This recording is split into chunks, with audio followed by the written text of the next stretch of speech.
Shalom Adonai, hoje é dia 18 de outubro de 2018 e na mensagem de hoje eu quero fazer uma síntese sobre a questão da graça que nós comentamos ontem e a situação atual do país. Bem, ontem no propósito do dia de ontem, o Senhor deu uma direção para falar sobre a graça, e nós entendemos que a graça do Senhor, ela se estendeu sobre todos os homens, alcançando toda a humanidade, uma vez que pela graça do Senhor nós somos salvos, por esse atributo de Deus, por esse favor de Deus. Ele está nos favorecendo, Ele não está fazendo trocadilhos conosco, Ele não fez trocadilhos, Ele não disse, olha, faça boas obras que você vai ser salvo, olha, creia em mim que você vai ser salvo, me ame que você vai ser salvo. Não, a salvação foi derramada gratuitamente sobre toda a carne.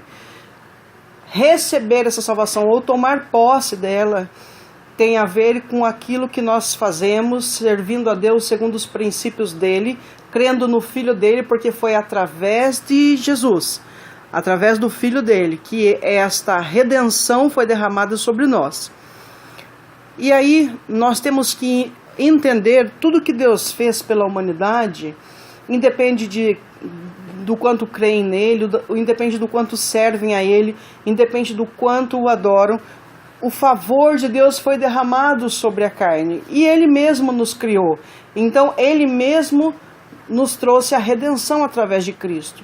E o que isso tem a ver com o nosso quadro atual? Por que Deus nos trouxe o entendimento, e o Senhor queria que nós tivéssemos entendimento sobre a graça? Porque se nós perdermos isso de vista, nós vamos acabar nos levantando contra os homens e as mulheres.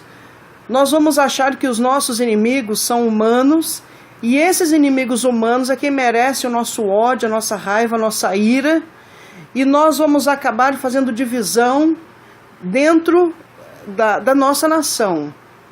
É claro que existem os opositores, aqueles que falam e pregam contra os princípios de Deus, mas nós temos que enxergar além deles. Nós não podemos enxergar a esses homens e essas mulheres como pessoas que merecem ficar fora de uma eternidade com Deus. Se o Senhor nos tocou no nosso coração para nós refletirmos sobre a graça, é nesse ponto que o Senhor quer chegar. Será que nós vamos desistir de orar por essas pessoas, de abençoar essas pessoas? Será que nós vamos desistir de interceder por essas pessoas para que elas tenham entendimento dos seus erros, da sua cegueira espiritual, para que elas tenham um entendimento da verdade de Deus e da vontade de Deus, do amor de Deus? Nós não podemos deixar de orar por essas pessoas. Quando eu falo de graça, eu tenho que olhar primeiro para a minha vida. O Senhor também teve misericórdia da minha vida. Eu não merecia estar com Ele. Eu não merecia ser chamada filha de Deus. Mas o Senhor também não estabeleceu sobre mim o mesmo padrão que sobre toda a humanidade? Sim. E se o Senhor também teve misericórdia de mim, e ainda que eu não merecesse, o Senhor me deu uma oportunidade, o Senhor me chamou, assim como te chamou, para o coração dele, para servi-lo, não como uma servidão debaixo da escravidão, porque a escravidão nos deixa, impede a nossa liberdade. Nós temos toda a liberdade em Deus. Apesar de que o apóstolo Paulo, em muitas das suas cartas, ele diz escravo de Cristo. No que sentido? No amor. Escravo no sentido de servir, né? De ter prazer em operar a vontade de Deus. Hoje nós somos escravos de Cristo nesse sentido, né? Não no sentido denominacional, não no sentido de separação, não, eu sou mais importante do que você. Não, eu continuo sendo carne, como aqueles que hoje não servem a Deus são carne. Mas o Senhor nos faz refletir sobre a graça para nós não perdermos o entendimento que Ele ministrou através de Cristo.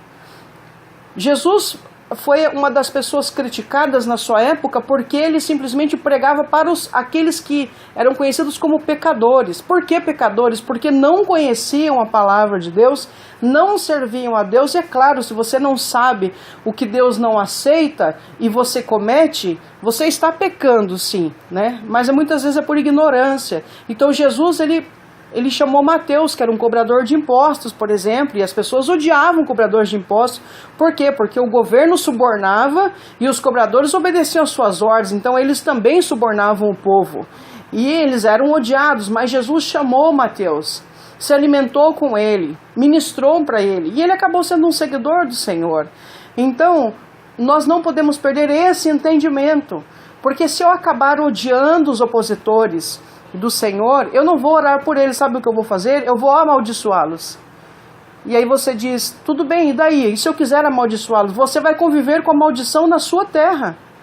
Eu e você vamos conviver com a maldição no nosso país. Se você amaldiçoa o lugar que você trabalha, você acha que esse lugar vai ser bênção para você? Se você amaldiçoa a sua família, você acha que essa família vai te devolver alguma bênção?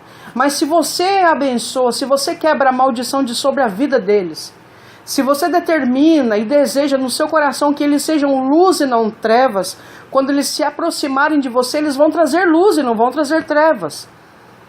Isso é lógico.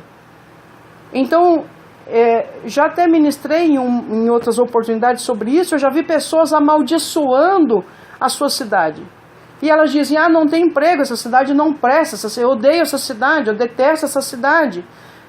Desculpe a palavra, mas essa cidade é uma desgraça. E você quer mesmo que essa cidade te abençoe.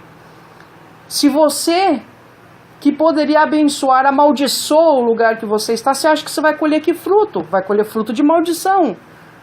Ainda que seja uma realidade que você não esteja contente com o lugar onde você está, abençoe o lugar. Porque se ele for abençoado, a bênção que saiu da sua boca vai recair sobre você mesmo. Por isso que Jesus diz, tudo aquilo que o homem semear, isso sim ele colherá. Então, se nós amaldiçoarmos essas pessoas, se você entender que elas não são dignas de Deus, que elas são filhas do demônio, que elas são odiadas, que elas são rebeldes, se você determinar isso sobre a vida delas, será isso que elas serão sobre nós. Mas nós vamos profetizar hoje que essas pessoas serão transformadas pelo poder de Deus. Que a misericórdia de Deus alcance as vidas e os corações dessas pessoas e que elas sejam transformadas pelo poder de Deus. Que elas sejam livres, que elas sejam libertas, que elas sejam, Senhor, luz na nossa vida, Senhor. Senhor, nós profetizamos que, Senhor, os cabeças, os líderes, aqueles, Senhor, que se opõem a Ti, porque eles não se opõem à nossa nação, Senhor, eles se opõem aos Teus princípios, aqueles que enchem os lábios para derramar ódio, dilacerar contenda, Senhor, aqueles que enchem suas mãos, Senhor, ó Pai, para corromper, Senhor, ó Pai, o pequeno da terra, a todos aqueles, Senhor, ó Pai, que hoje são usados, Senhor, para saquear a nação, Senhor, para mentir para nós, para ludibriar o povo, todos eles, Senhor, e eu não estou falando de partidos, eu estou falando de pessoas. Senhor, meu Deus, toma estas vidas nas Tuas mãos, Senhor, meu Deus, o nome de Jesus, Senhor, ó Pai, tira, Senhor, meu Deus, a bandana, Senhor, dos olhos, do coração, Senhor, tira a marra, Senhor, ó Pai, tira, Senhor, as trevas de sobre a vida deles e nós profetizamos que essas pessoas serão libertas, Senhor, que elas Te enxergarão, Senhor, meu Deus, com clareza. Pai querido, nós, Senhor, profetizamos que elas se prostrarão diante de Ti, não é diante de um povo evangélico, não é diante de uma denominação, não é diante da placa de uma igreja, Senhor, ó Pai, porque isso é muito pouco, Senhor, ó Pai. Isso, Senhor, ó Pai, não é nem bíblico. Senhor, ó Pai, bíblico é dizer que o Senhor morreu por causa de todos os seres humanos, sejam bons, sejam ruins, creiam em Ti, não creiam em Ti. O Senhor, ó Pai, ofereceu o Seu Filho como sacrifício vivo para, Senhor, ó Pai, que a maldição que estava sobre nós, Senhor, fosse recaída sobre Ele, e Ele, Senhor, meu Deus, ressuscitando, Senhor, meu Deus, pelo poder do teu nome, pelo poder da Tua presença, pelo poder do Teu Espírito, pelo orvalho da ressurreição que existe só em Ti, dentro de Ti, Senhor, meu Deus, Ele trouxesse vida sobre nós. Em o nome de Jesus, Senhor, ó Pai, nós declaramos, Senhor, ó Pai, que todo o poder das trevas, todo o poderio, Senhor, em cada mente, em cada coração, em cada órgão, em cada poder público, em cada governo, em cada empresa, Senhor, lançada sobre esta nação é cancelada agora na autoridade do nome de Jesus, Senhor, meu Deus, e que os maiores opositores do Senhor, ó Pai, como o apóstolo Paulo foi o maior perseguidor, Senhor, ó Pai, como ele foi perseguidor da igreja, se tornou o seu maior adorador, Senhor, ó Pai, dentre um dos maiores adoradores do Senhor, assim nós profetizamos, Senhor, ó Pai, que os maiores opositores do Senhor vão se dobrar diante de Ti, Senhor, ó Pai, e vão declarar que só o Senhor é Deus, o Senhor é santo, o Senhor é amoroso, o Senhor é misericordioso, o Senhor, ó Pai, é complacente, o Senhor é resiliente conosco, Senhor, ó Pai. Então, Senhor, nós profetizamos, Senhor, ó Pai, que toda maldição lançada nesta terra seja cancelada na autoridade do nome de Jesus, e nós, Senhor, ó Pai, lembramos diante de Ti, Senhor, ó Pai, lembramos para nós mesmos, lembramos para o povo que ouve, Senhor, meu Deus, esses áudios, que a Tua graça, Senhor, o Teu favor nos alcançou, não é porque nós Te servimos, não é porque nós Te amamos, não é porque nós cremos em Ti, porque nós não somos merecedores de nada, mas o Seu amor que nos constrange, Senhor, meu Deus, socorreu-nos, Senhor, ó Pai, das profundezas do abismo, Senhor, ó Pai, para nos trazer a Sua maravilhosa luz. Então, Senhor, que esta luz, Senhor, ó Pai, que está sobre, Senhor, ó Pai, todo aquele que crê, seja resplandecido nesta terra, Senhor, e o Teu nome seja glorificado, Senhor, hoje e sempre. Amém e amém. Aleluias.